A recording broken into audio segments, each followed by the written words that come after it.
Hello, hello. Thank you for coming to using gameplay for animating and prototyping.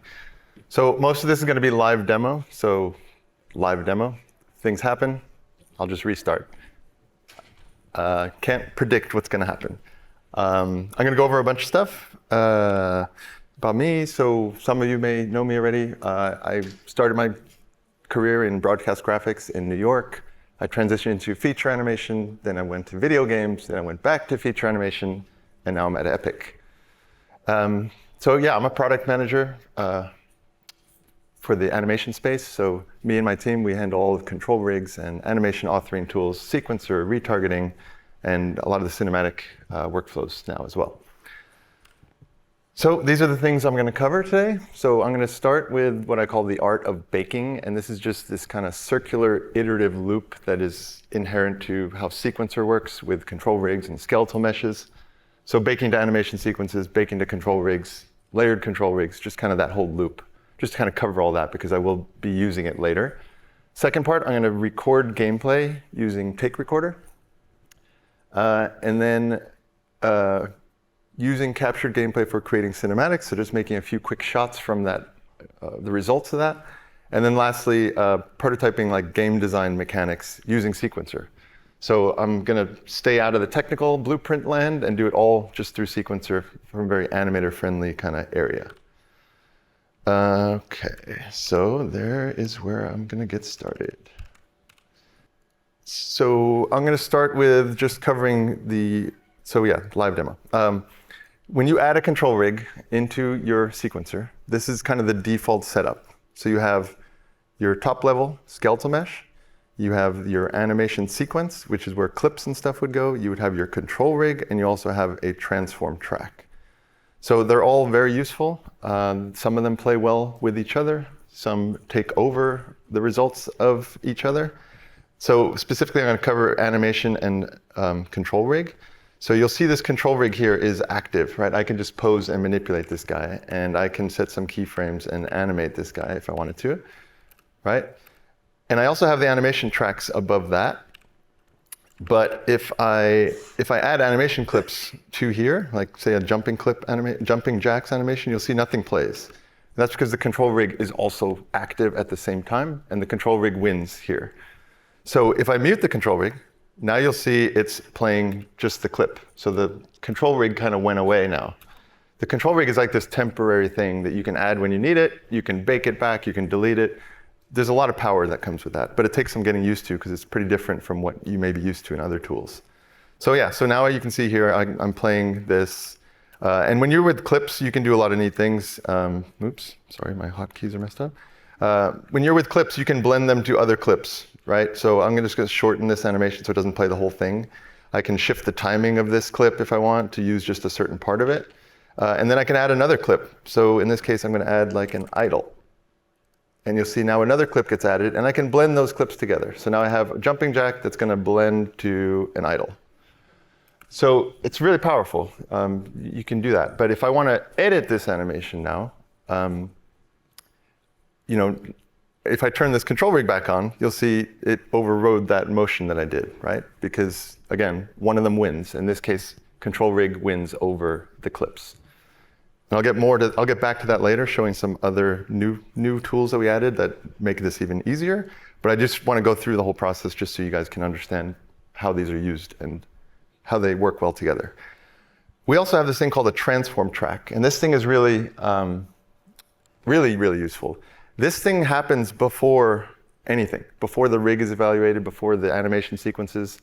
So this just means that I can move this whole character around, and whatever I'm doing, whether I'm animating it, or in this case, I'm going to mute it so that it shows the clips, I can just move this transform around. And this transform is really important to a lot of our game workflows and mechanics, but you can also use them for sequencer and cinematic kind of workflows.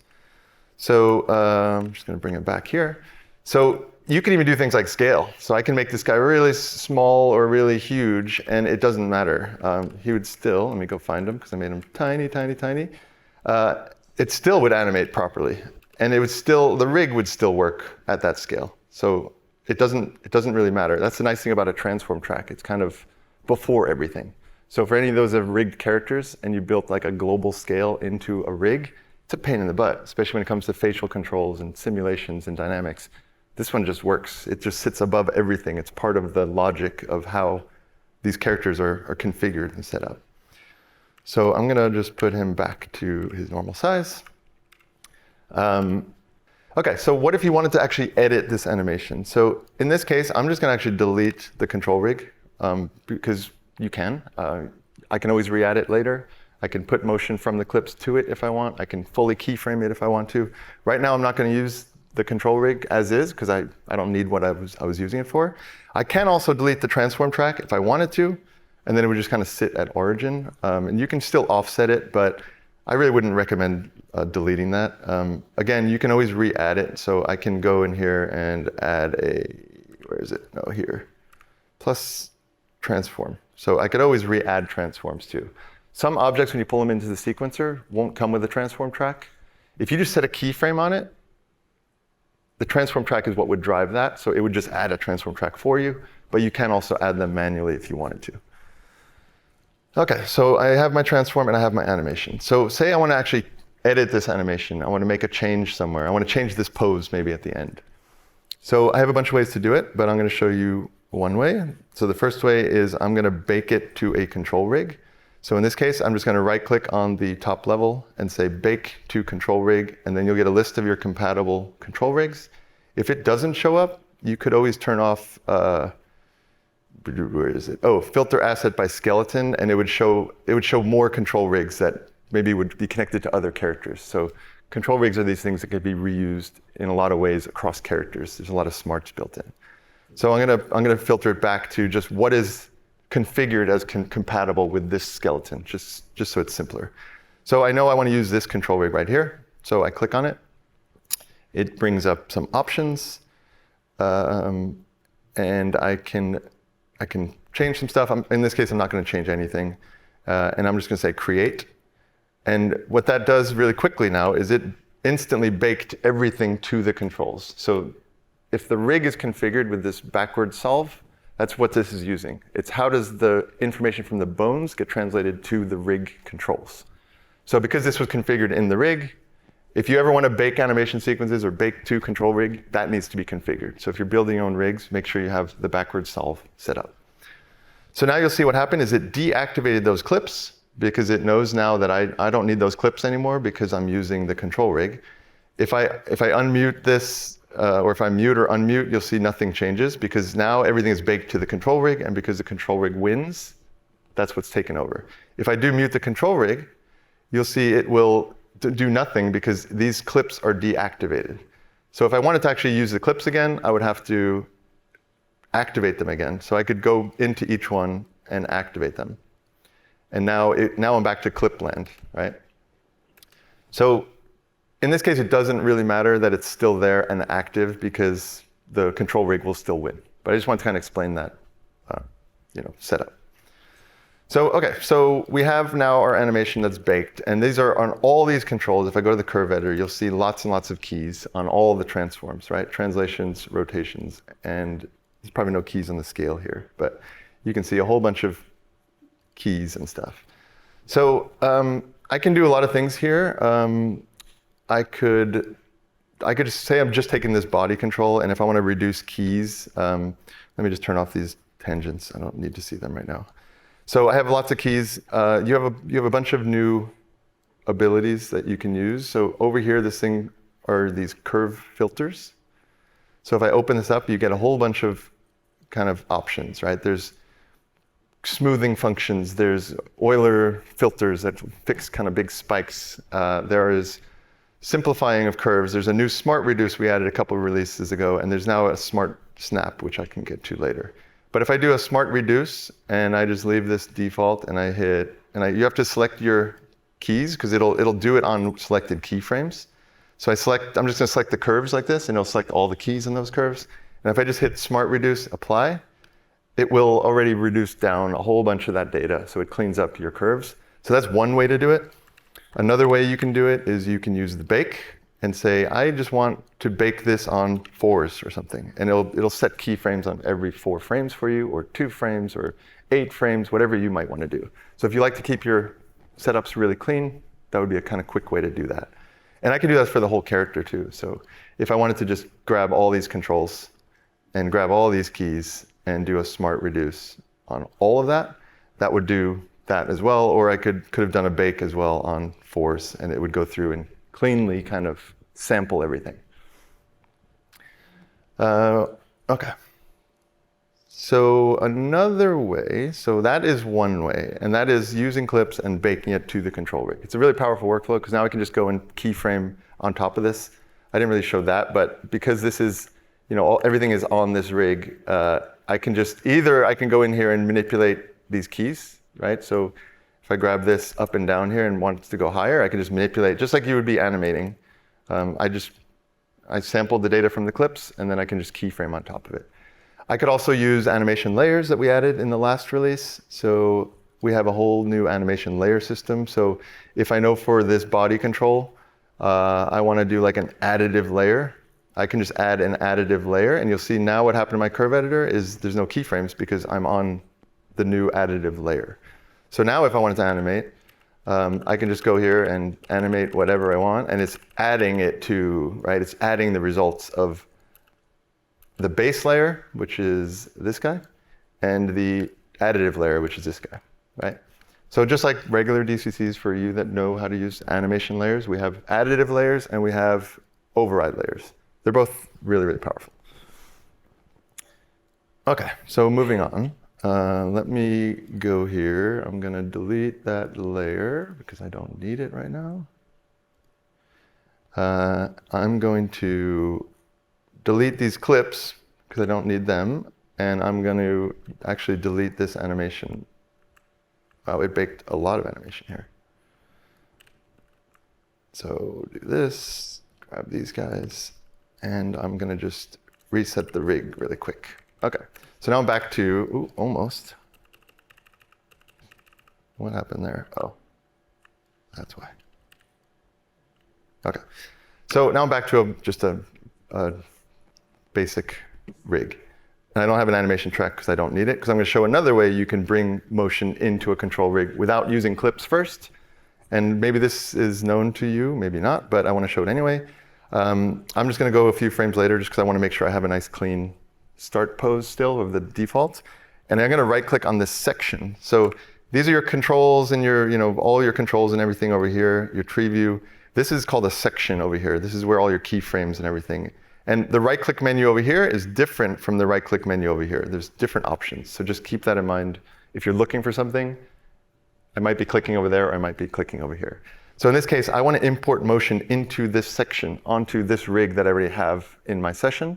So I right-click here, and I say import anim sequence into this section, which is exactly the same as if I added a clip and I baked it to the control rig. It's just, in this case, I don't need to use a clip. So I'm just going to pull that jumping jacks clip right in here. And then I have a whole bunch of options, which I'll get back to in a second. And I'm going to say load animation. And now you'll see it basically just loaded animation onto the rig from that source clip. Again, it's baked data, right? It's still, so you're still going to be dealing with that in the same way. But yeah, it's just kind of another way to work with adding motion. And just to go into a few of the new options that we added in 5.6, you can now import animation onto selected controls. And that one is really cool because that means I can say, I just want the upper body maybe. I'm gonna deselect this guy and this guy. Actually, do this. Let's just do this and this. So I can say import animation to this sequence and say onto selected controls. So because I only have the upper body controls selected, if I load that, you'll see now it loaded the jumping jacks animation only onto the upper body. So you can think you could use this if you wanted to pull in a walk cycle on the lower body and then fully keyframe the upper body, or you take a different animation and then you can go and edit that later. That's a new feature that we added. We've wanted it for a while, and our engineer just did it one day. I was like, thank you, I will use that.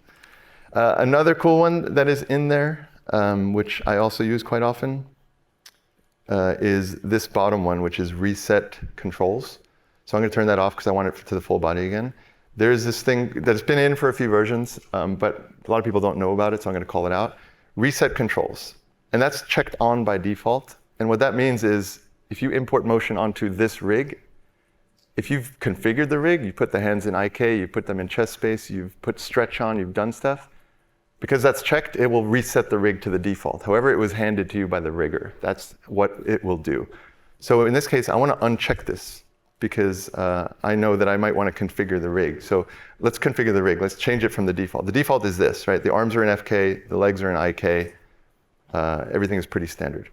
So I'm going to go here. I'm just going to set a keyframe on the whole rig just so that I have that. And I'm going to turn the arms to IK. So you'll see now it matched into IK. And then I'm going to, I'm going to grab this arm. I'm going to use my new hotkey, which is add mirrored controls to selection. So you can be working on one side and then add the mirrored controls. So in that case, I just select things on the right side and then I flip it over to the other side. So now I have these selected and I'm going to turn stretch on, right, for both of them. So now I have my arms in IK with stretchy arms, right? More kind of in tune, oops, that's the wall. More in tune with what you would do if you were doing kind of cartoony stuff. So the other thing I'm going to do is I'm going to actually move them into chest space. So I'm going to, again, add them to there. I'm going to use the tab shortcut, which gets you to the space switching interface. And because this rig is already configured with some pre-configured spaces, parent and world are always in there. But in this case, we added chest and clavicle spaces. So here, I'm just going to move them, the pull vectors and the IK hands, into chest space. So I do that. Now, it is still in IK, but it is in chest space. It's not in world space, right? So again, I'm just configuring the rig into, so as I rotate this chest, you see I get that kind of FK feel, but I can pose with IK. So let's go back to this. Okay, so now I've configured my rig, and now I want to import motion to this guy, right? So just what I showed before. So now I say import animation sequence, jumping jacks, and I have this off now. So now if I load the animation, it will not reset the rig. It'll pull that motion in and solve it regardless of how you've configured it. Whether it was FK, whether it was IK, whatever space it was in, it's still the same animation. But now it is configured the way that I might want to animate, because I want to animate in chest space, IK in chest space. So again, you have a lot of flexibility to do that. But just to show what that is and why that's important. One more option we added recently. Let me just delete that again. Which I forgot to mention is custom time range. So you have that, you also have custom time range now. So that means if I have like a 5,000 frame animation and I know I only want frame 500 to frame 600, I can now choose. So I don't have to bake the entire long animation to then go and delete a whole bunch of keys. I can just say I want frame 50 to frame 100 and load that animation, and you'll see now it only pulled in frame 50 to frame 100. So you have a lot more flexibility there. Okay, next up. Okay, so say now I've animated this guy. I'm just gonna pull that in again really quick, if it would let me. Okay, so I have some animation. And now I want to use, what if I want to use clips again? What if I want to blend it back to like that idle clip? But now I've baked it to a control rig. And as I showed before, if I add an animation track, this guy, and I choose idle, it won't actually go to that idle, right? Because the control rig wins. So what if I do want to blend this thing that I did? So let me just make a quick change here. Let's just go in here. Let's just use some of those filters. I'm just going to bake it to 4s. And I'm going to just manipulate the up and down.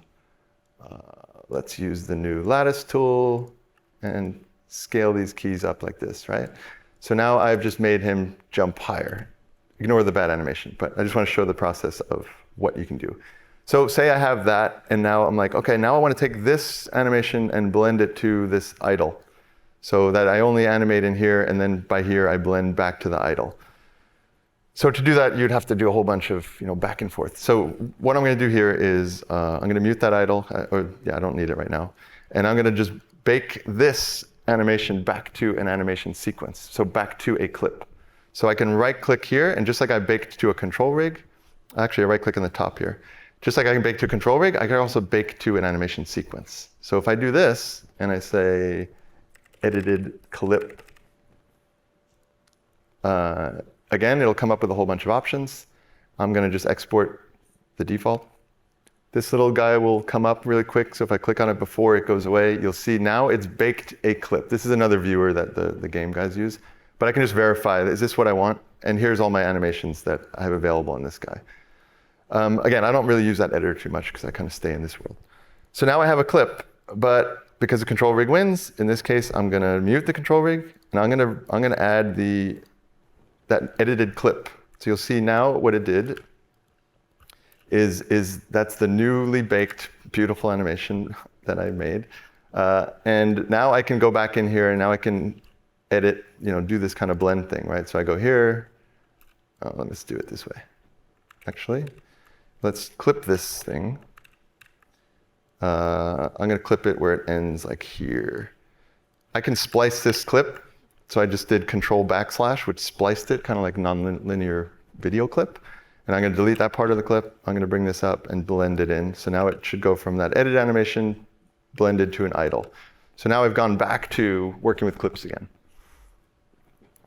And now, what if you wanted to edit that again? Well, then I could bake it back to the control rig. So you get the vicious cycle of, baking and, I mean, not vicious, it's really, really powerful, but it's a lot of managing of baking this and replacing this and muting this, right? So I want to show you a little bit more that you can do here, which is really cool. I'm going to actually delete this control rig completely because I don't need it, because I just took that animation out into a clip. Right?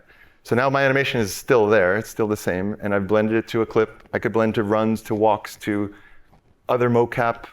We have a whole bunch of tools for blending clips, including matching bones. So you can match, if you take a step with your right foot and you want to do an idle that has the right foot forward or the left foot forward, you can choose, I want to match this clip to the right foot or to the pelvis or to the head or whatever you want to do. You have a lot of power there. I'm not going to get into that right now, but okay, so I want to show now layered control rigs, which is another, it's not animation layers. It will feel like it, but it is cooler than that. And I'll show you why. So I have this, go to the idle, and I want to animate this, but I just want to animate it additively. I just want to change the pose a little bit, maybe hunch them over or something. Let's just do that. And I don't want to bake it to the control rig because I don't want to deal with all the keys and everything. I want to just leave it as clips, but I want to animate on top of it. So how can you do that? I think it was in 5.4 that we introduced this. So instead of adding a regular control rig, which would take over the clips, I'm going to turn on this layered checkbox. And if I turn a layered control rig, and I choose that same rig, so it's the same control rig, but it's just applied differently. I click this, you'll see now the rig controls appear. But the cool thing is, if I play, it's still playing the animation of the clips. So these clips are still live. So if I move this around, you'll see it's still pulling motion from these clips. So I just changed the blend to happen earlier. So it's still pulling all the motion from those clips, but now it has a rig on top of it, and this rig has no keyframes. You'll see it's the same rig. It's the same IK rig. It just has no keyframes on it. So how is it doing this? It's actually using that inverse, the reverse solve that I mentioned earlier, but live. So it's actually feeding the animation that are on the bones, because the animation sequences are just animation like FK data on the bones, essentially. And it's solving this live. So it's a live backward solve of the bones to the control rig. So this is really powerful. I can go here and I can just keyframe my entire rig. Let's do this. Keyframe it here, go a few frames later, and I want to change this pose. So I can just hunch them over.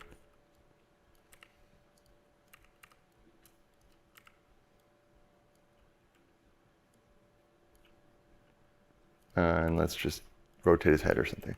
So now I've just created 2 keyframes where he hunches over. So again, this is just an additive on top of those clips. So if I mute this control rig, it would be exactly back to just the clips without the additive.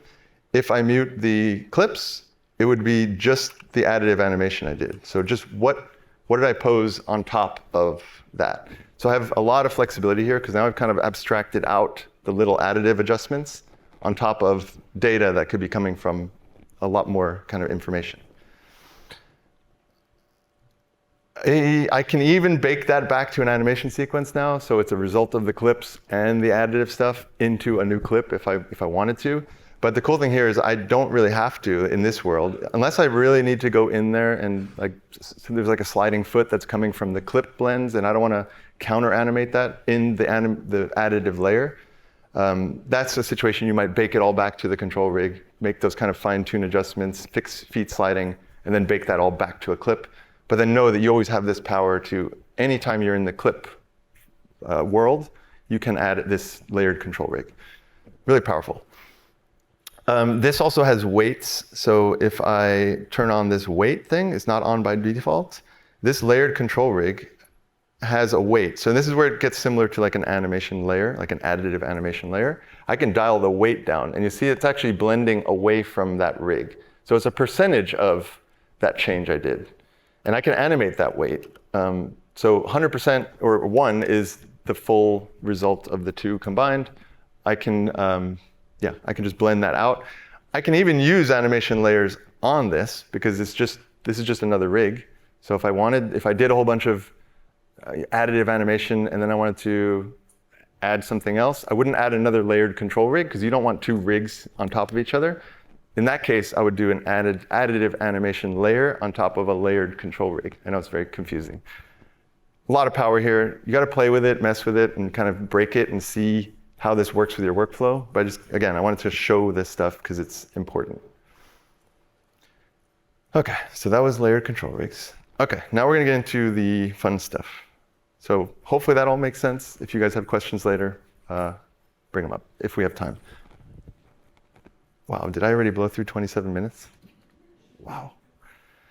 OK. That does not leave a lot of time for everything else, so I'm going to blast through this. OK, so game animation sample pack. If you don't know what this is, you can download it for free. It's 500 plus AAA animations of walking, strafing, sprinting, climbing. So it's a really nice motion set of traversal. So if you're making cinematics, why do you not want to take use of this? Use this, right? I want to just have a character standing. I want him to turn around. I want him to run. I want him to jump and land. Something simple like that. Well, how do I do that?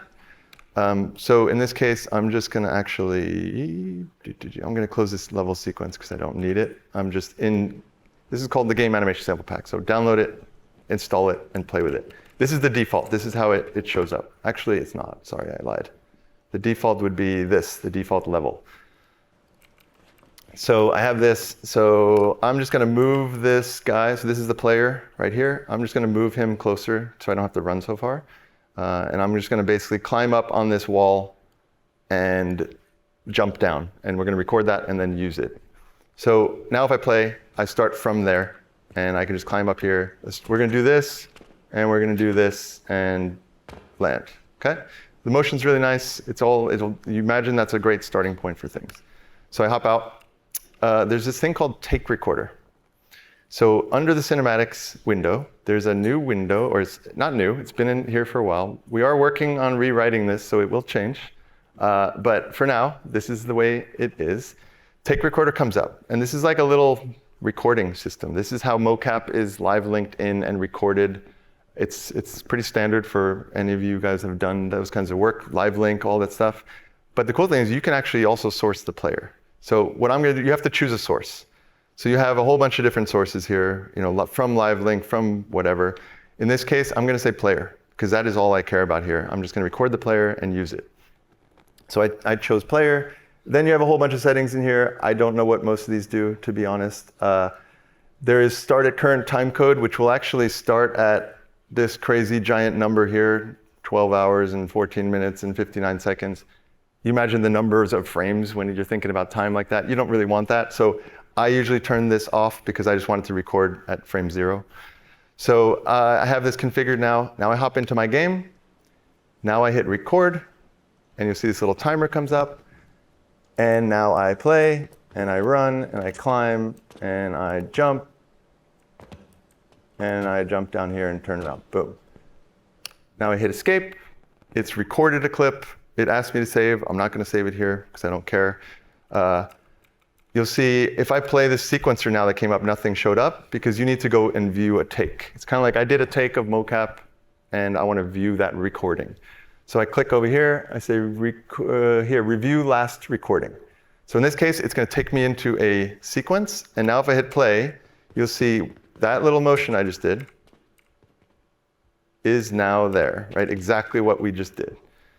So now it's in sequencer. Now it's in my land of editing and animating. I don't like the way this is configured by default, so I'm going to show you what I do if I want to use this stuff, because it has a lot of extra stuff in it. So by default, this take is locked because there's a lot of workflows around multiple takes and trying things and experimenting. But in this case, I want to take this, what we did, and just turn it into a few shots. So I'm going to unlock it. That means I can edit it. I'm going to hop into the subsequence, and in there you'll see a lot of familiar things. You'll see transform tracks. You'll see an animation sequence, a clip. You'll see keyframes on the transform of the actor.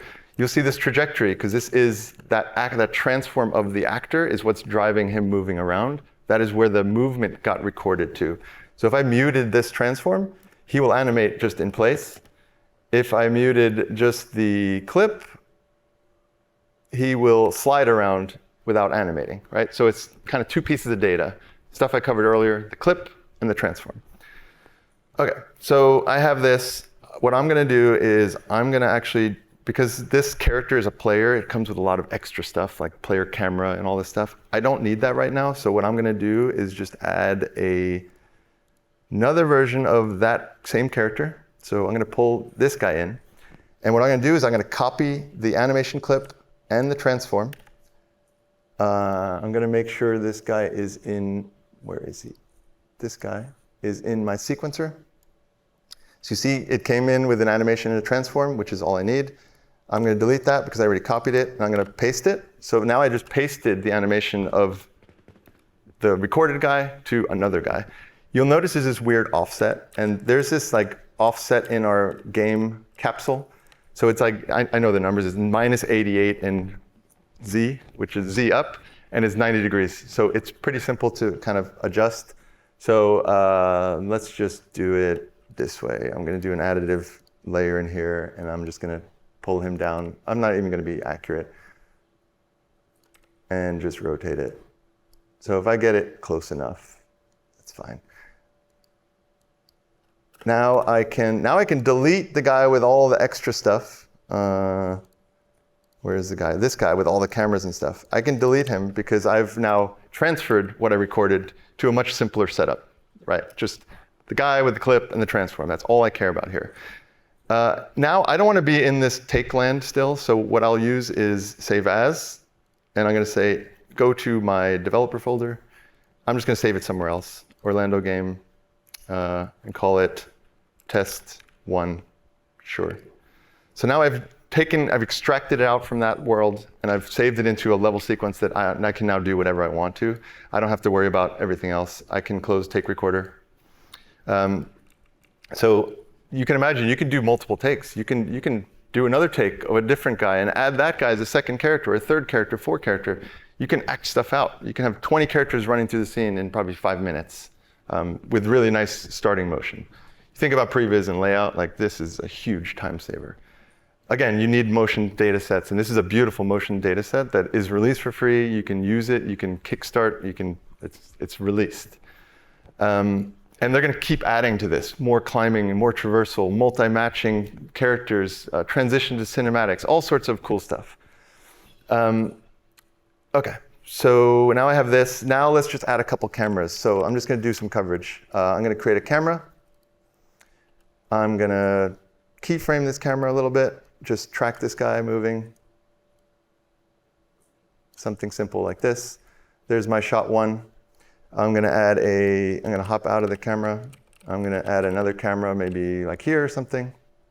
So I add a second camera like this. Maybe I want to track a little bit of movement here too, where he comes up. So just like this.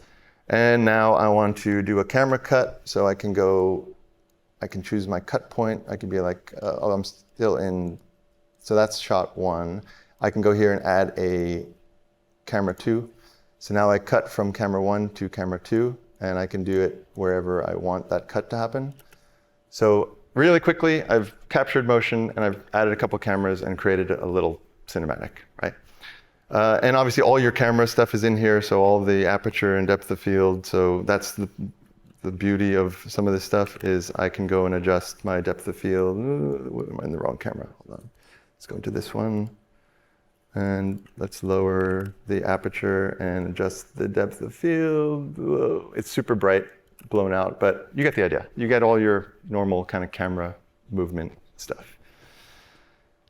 Okay. I don't think I covered that. Tried to blow through that. Tried to speeding this up. Create a new level sequence. Okay. So I did that. Tweaking animation. I didn't really tweak animation, but if you think about what we did earlier, same thing. I could bake it to a control rig. I can animate. You can do all that stuff. I added cameras. Oh, time warp. So I could also time warp stuff, which is really cool.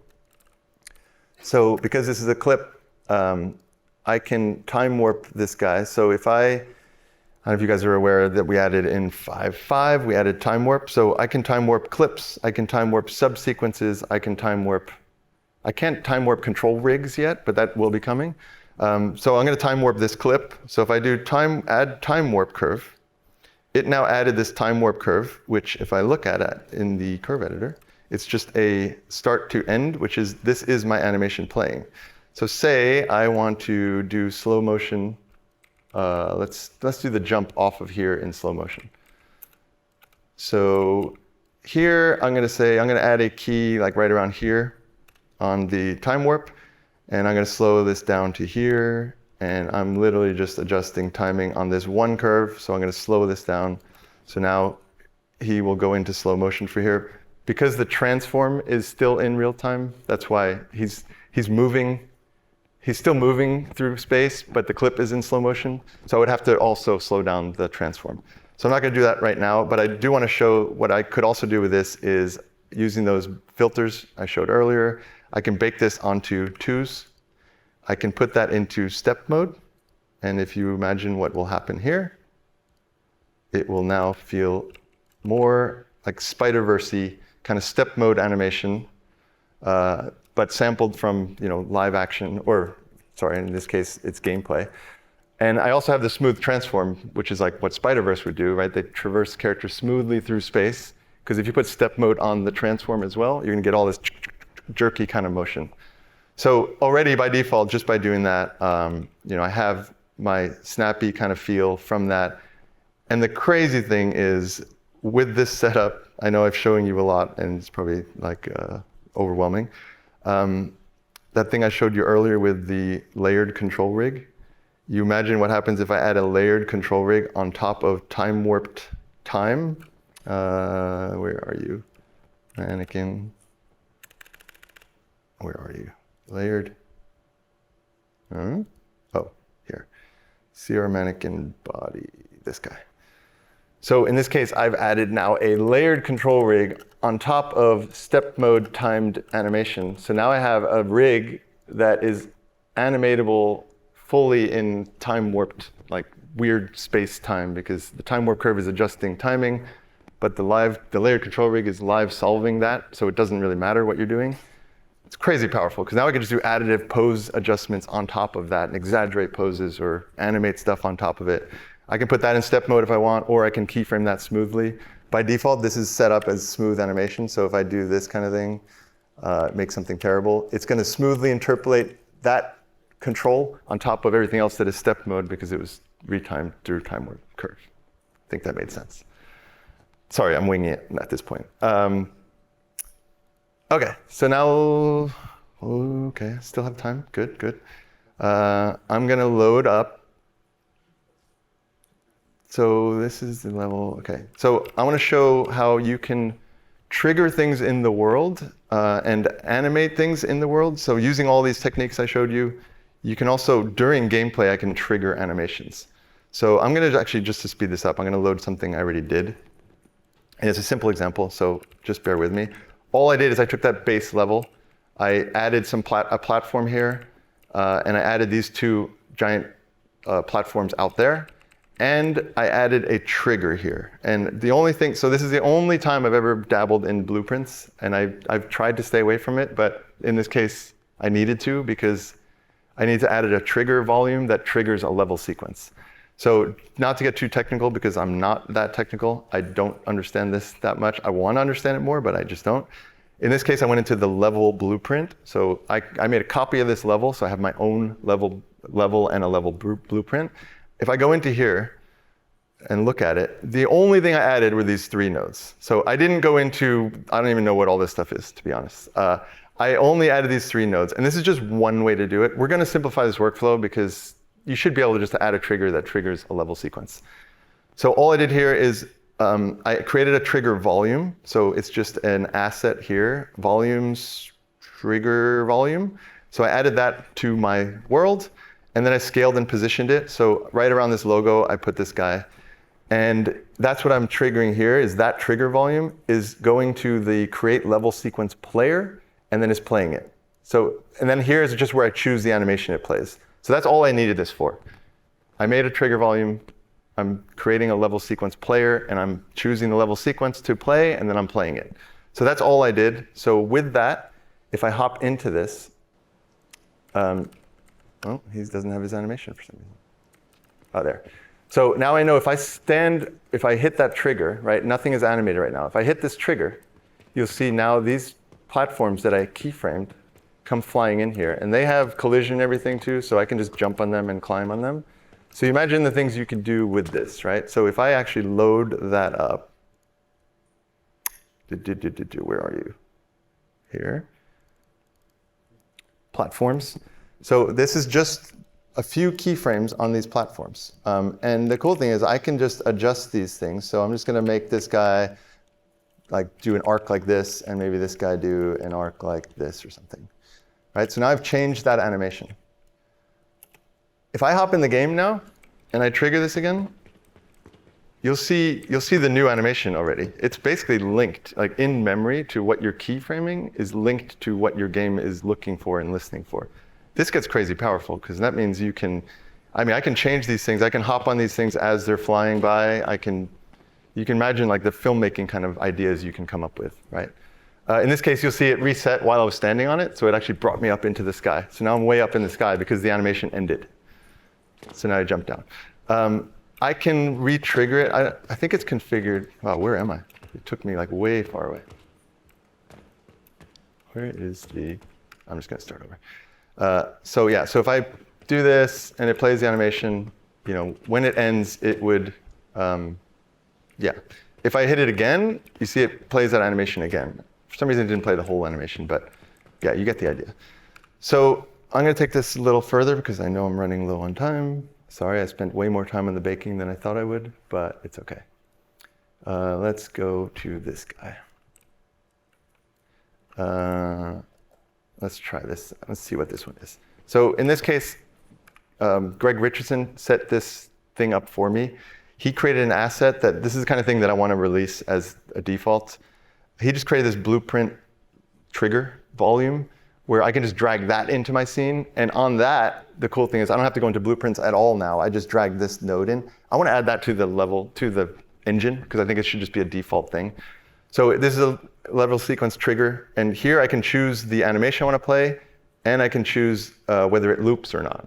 So in this case, I just have it play once because I don't want to loop it. So what happens in this one? I think it'll spawn a guy, and he will grow really big. And then he will animate as well because I keyframed him jumping down. And then I could, if I make it, I didn't make it. Let's try it again. Live demo. But because he's got collision volumes and everything, I can jump on his hand. And I'm going to have him transfer me over to his other hand as long as I can make the jump. Let's see. OK. No. I'm going to do it.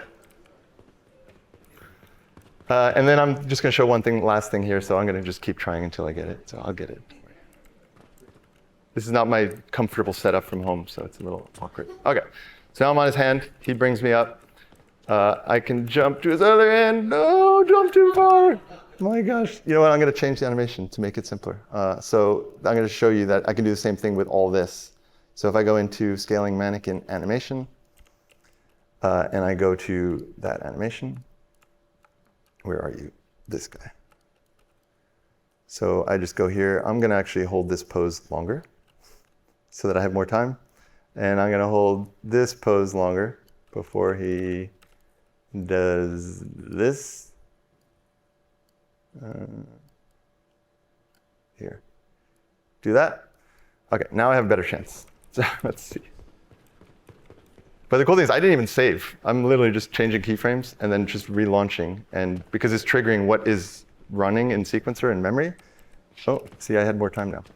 So now I can go here, and he holds it a little bit longer because I gave myself some buffer. There, made it. Yay! And the crazy thing is, because he's fully set up with collisions and everything, I have another platform that I could jump to, but I could also run up his body because he's set up with and fall again. But you get the idea, right? So that is crazy powerful because now you can use all those techniques and you can use game animation sample pack. You can imagine what you can prototype, right? All sorts of crazy stuff. The even crazier thing is we found when we were animating on Lego Fortnite, we realized that you can leave sequencer running in game and still animate while the game is running. So if I do this, I'm going to add a second viewport, and I'm going to just mount it over here. And when I hop into game, it's only going to make this one hop into the actual game, right? So only the active viewport will go into the game. So there's an option here, which is auto bind to pi. In this case, I turned it off because it's binding the sequencer results into pi, which is play in editor. It's the game basically running, right? So I'm going to turn this off because I want my sequencer to only update this viewport. I don't want it to update pi, and I'll show you the difference. But so if I hop into the game here, and now I just shift F1 over, now I have access to this viewport, which I think I just have to turn off this real-time thing, and then it should, no. There's one of these things. I just have to figure out which one it is. I think it's this guy. Yeah, OK. So now I'm in my sequencer, scrubbing my animation, but I'm also in my game still, right? So I can go in here and trigger this thing and do the thing, and I'm going to change a pose in a second. Right, so I can just stay in my game, and I can go in here. I don't know what's going to happen here while it's playing, so I'm going to wait for it to finish because it might crash. And I've been doing great. I haven't crashed yet, so it's holding up.